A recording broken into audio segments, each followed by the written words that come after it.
আর একটা জিনিস বুঝে আসতেছেন, আপনি বিরিয়ানি দিলে সমস্যাটা কোথায়? বিরিয়ানি কি মানুষ দেয় না মসজিদে? আপনি শুধু বিরিয়ানির হিসাব করলে তো হবে না, দ্রব্যমূল্যটার দিকে তো চাইতে হবে। বিরিয়ানি আনতে কত লাগে?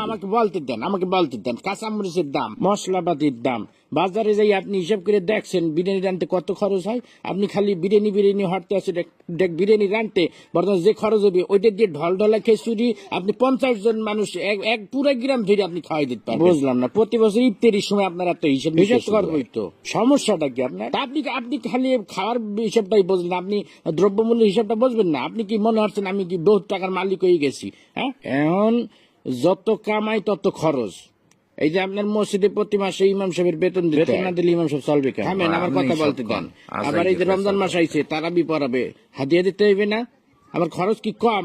ফেতরা দিতে হইবে, জাকাত দিতে হইবে। শোনেন একটা কথা, রিজিকের মালিক আল্লাহ। আল্লাহ আপনার ধন সম্পত্তি দিছে, ধন সম্পত্তি দিয়ে আপনার পরীক্ষা লেতে আছে।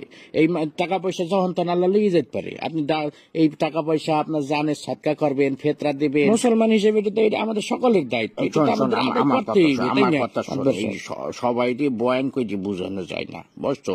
যে তুই কোরআন বুঝাইতে খাওয়াইলেও বুঝবে না। একটা কথা সবসময় মনে রাখবি, যে মানুষটা জায়গা রয়েছে তাকে কিন্তু ঘুমেতে উঠানো যায় না। এই যে আমি বিরিয়ানি দিতে পারবো না, আমি দলডলা খিচুড়ি দিব, বিরিয়ানি দিলে আমার সমস্যা, এই যে এত সময় ধরে বুঝাইতে আসো, একটা কথা কি ওর কানে গেছে?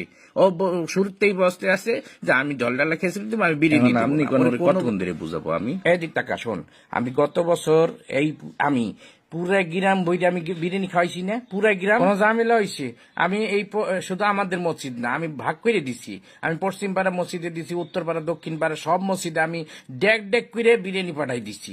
কোনো সমস্যা হয় নাই, শর্টও পরে নাই, সবাই তৃপ্তি সহকারে খাইছে। আমার মনে হয় আমার মতো সভাপতি এই মসজিদে ইতিপূর্বে আর আইসি কিনা আমার জানা নাই।